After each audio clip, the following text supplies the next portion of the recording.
Isso aconteceu alguns meses atrás. Sou motorista de aplicativo há alguns anos e geralmente trabalho durante a madrugada. As ruas de Belo Horizonte ficam mais tranquilas nesse horário e as corridas costumam valer mais a pena. Mas há um preço. De vez em quando você vive algo que não se esquece, e não de um jeito bom. Sempre me considerei cuidadoso. Já lidei com minha cota de passageiros estranhos, mas nada, e eu quero dizer nada, chegou perto do que aconteceu naquela noite, que eu não tinha uma câmera de painel na época. E, sinceramente, foi essa experiência que me fez instalar uma. A noite começou como qualquer outra.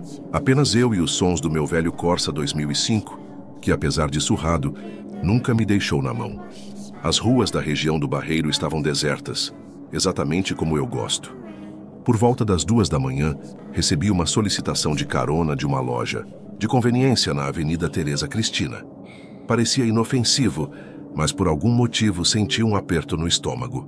Você já teve aquela sensação estranha, aquela certeza de que algo não está certo, mas não consegue explicar por quê? Foi exatamente assim que me senti. Quando cheguei, entendi o motivo. A loja estava fechada.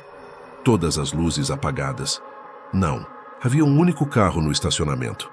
Apenas um homem andando de um lado para o outro na calçada. Eu diminui a velocidade para observá-lo melhor. Ele usava um moletom surrado, sujo, que parecia não ver uma máquina de lavar há anos. Havia um buraco na manga e seus movimentos eram espasmódicos, como se ele não conseguisse ficar parado. A cada poucos segundos, olhava por cima do ombro como se estivesse sendo seguido. Eu soube, no mesmo instante, que ele estava sob efeito de algo e deveria ter ido embora. Meu dedo passou pelo botão de cancelar a corrida, mas por alguma razão não cancelei. Destranquei as portas. Ele deslizou para o banco de trás sem dizer uma palavra. No momento em que tirei o pé do freio, me arrependi. A maioria das pessoas, quando entram no carro, mexem no celular, olham pela janela, qualquer coisa. Mas ele não. Ele ficou parado, me encarando pelo espelho retrovisor, sem piscar, sem desviar o olhar, apenas encarando diretamente. Tentei ignorá-lo. Liguei o rádio para quebrar o silêncio. Mal a música começou, ele gritou: "Desliga isso." Sua voz era áspera, profunda, e imediatamente percebi que ele era fumante. O susto me fez segurar o volante com mais força. Sem discutir, obedeci. Seguimos em silêncio por alguns minutos até que ele falou: "Você já pegou alguém que não deveria?"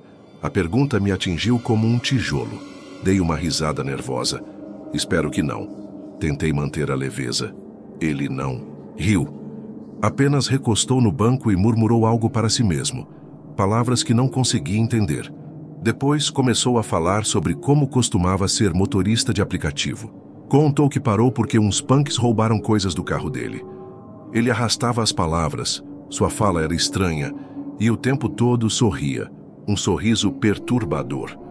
Ninguém sorri enquanto conta uma história dessas. Então, ele disse algo que fez o meu sangue gelar. Engraçado quanta confiança você deposita em alguém que está sentado bem atrás de você. Meu coração disparou. Comecei a vê-lo não como um passageiro estranho, mas como uma ameaça. Meu pulso acelerou. Meu foco se prendeu ao GPS, como se aquele pequeno mapa fosse minha tábua de salvação. Mas ele não parava de falar. Balbuciava frases desconexas, algumas delas absurdas, outras preocupantes. De repente começou a pedir desculpas, mas não para mim. Continuava repetindo: "Eu não quis dizer isso, eu não quis dizer isso", seguido por murmúrios incompreensíveis. Eu não sabia o que ele tinha feito, mas sabia que queria sair dali, rápido. Faltavam poucos minutos para o destino, quando ele saiu de sua bolha e gritou: "Você perdeu a curva." Eu não tinha perdido. O GPS mostrava claramente que estávamos no caminho certo, mas eu parei. Por medo. Minhas mãos tremiam no volante. Eu só queria que aquilo acabasse. Assim que estacionei, vi luzes atrás de nós, faróis, um carro de polícia. Meu alívio foi imediato, mas durou pouco. O holofote do carro varreu a rua e quando passou por nós, meu passageiro se encolheu. Se jogou no banco de trás, deitando-se quase perfeitamente plano, com os olhos fechados, como se estivesse tentando desaparecer. Eu virei a cabeça para frente, tentando controlar minha respiração.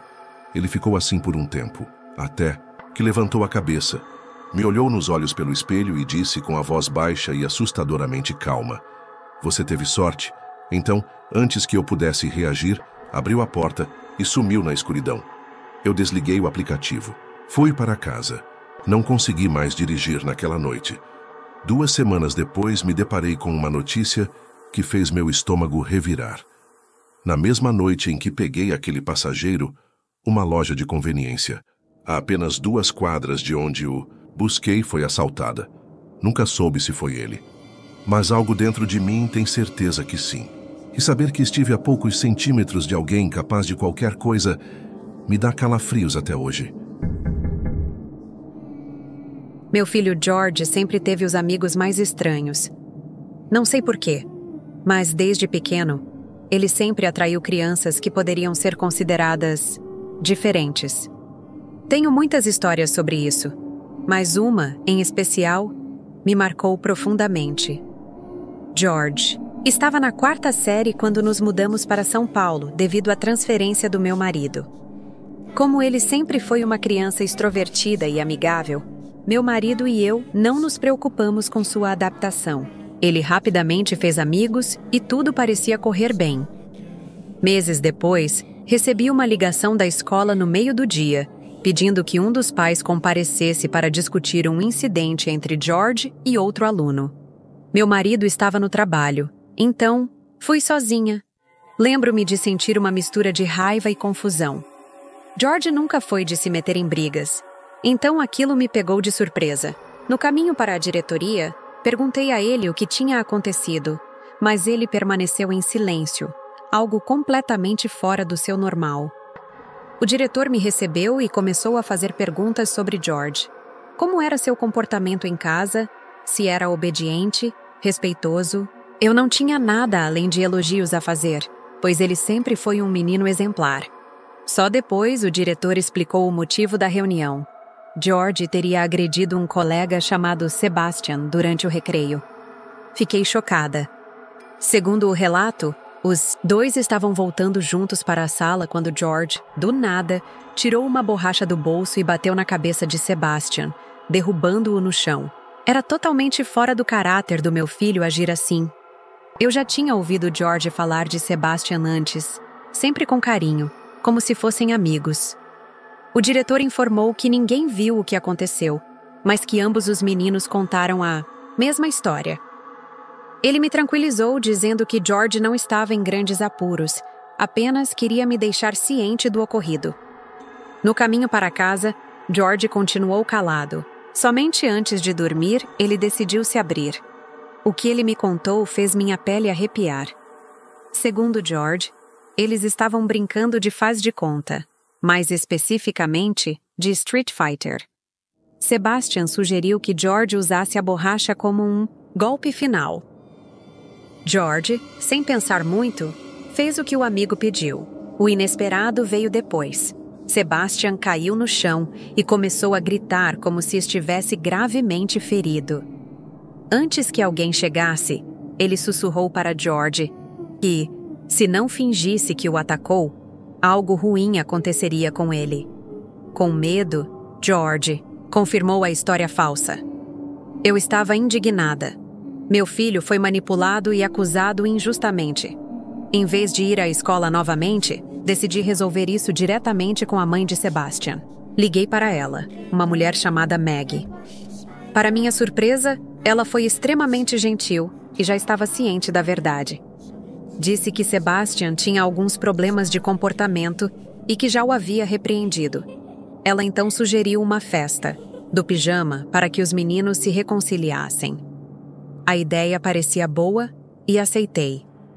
No fim de semana seguinte, levei George até a casa deles e conheci Maggie pessoalmente. Ela era agradável e parecia uma mãe dedicada. Passamos algumas horas conversando, e em algum momento perguntei sobre os problemas de comportamento de Sebastian. Maggie baixou um pouco a voz e disse que ele tinha dificuldades para fazer amigos, mas que os médicos acreditavam que era algo passageiro. Isso me tranquilizou um pouco. mas algo ainda me deixava inquieta. Antes de sair, desci ao porão para dar boa noite a George. Ele e Sebastian estavam jogando batalha naval, rindo e se divertindo. Parecia que tudo estava bem. Dei um beijo em meu filho e fui embora. Na manhã seguinte, quando fui buscá-lo, George parecia bem, até que, no caminho de volta para casa, começou a chorar do nada. Perguntei o que havia acontecido, e o que ele me disse me deixou completamente atordoada. Durante a noite, ele acordou ao ouvir um sussurro vindo do banheiro. A porta estava entreaberta e uma luz tremulava lá dentro. Parecia luz de vela. Aproximando-se, percebeu que Sebastian estava lá dentro, falando sozinho. Mas ele não falava como Sebastian. Ele se chamava de Sr. Jim e respondia a uma voz inexistente. Assustado, George fechou os olhos e fingiu dormir. Mas, momentos depois, ouviu a porta do banheiro se abrir. Sentiu um arrepio na espinha quando os sussurros começaram a ecoar bem acima dele. Ele não entendia as palavras. Pareciam numa língua desconhecida. Tudo o que conseguiu fazer foi se manter imóvel, esperando que aquilo acabasse. Eventualmente, Sebastian voltou para a cama, e na manhã seguinte, agia como se nada tivesse acontecido. Ao ouvir isso, fiquei horrorizada. Algo estava errado. Liguei para Maggie imediatamente. No início, ela riu, dizendo que Sebastian sempre teve uma imaginação fértil. Mas quando insisti, sua voz falhou. Finalmente, ela admitiu que os problemas de seu filho eram mais sérios do que havia me contado. Um psiquiatra havia sugerido que ele poderia ter transtorno de personalidade múltipla. Eles já haviam se mudado algumas vezes porque ele havia sido expulso de outras escolas. Fiquei furiosa. Como ela pôde me esconder isso e colocar meu filho em risco? Ela então me implorou para não contar nada à escola. Eu não sabia o que fazer. Parte de mim queria respeitar sua privacidade, mas outra parte sabia que havia algo profundamente errado. Antes que eu tomasse uma decisão, tudo mudou. Na segunda-feira seguinte, recebi um comunicado da escola. Sebastian havia atacado outro aluno no recreio. A situação foi grave o suficiente para que a escola informasse os pais, embora não tenham dado detalhes. No final do dia, soube que ele havia sido expulso. Tentei ligar para Maggie, mas o número estava desconectado. Dias depois, fui até a casa deles. Para minha surpresa, estava completamente vazia. Nenhum sinal de mudança, nenhuma pista de onde poderiam ter ido. Era como se nunca tivessem existido. Já se passaram anos desde então.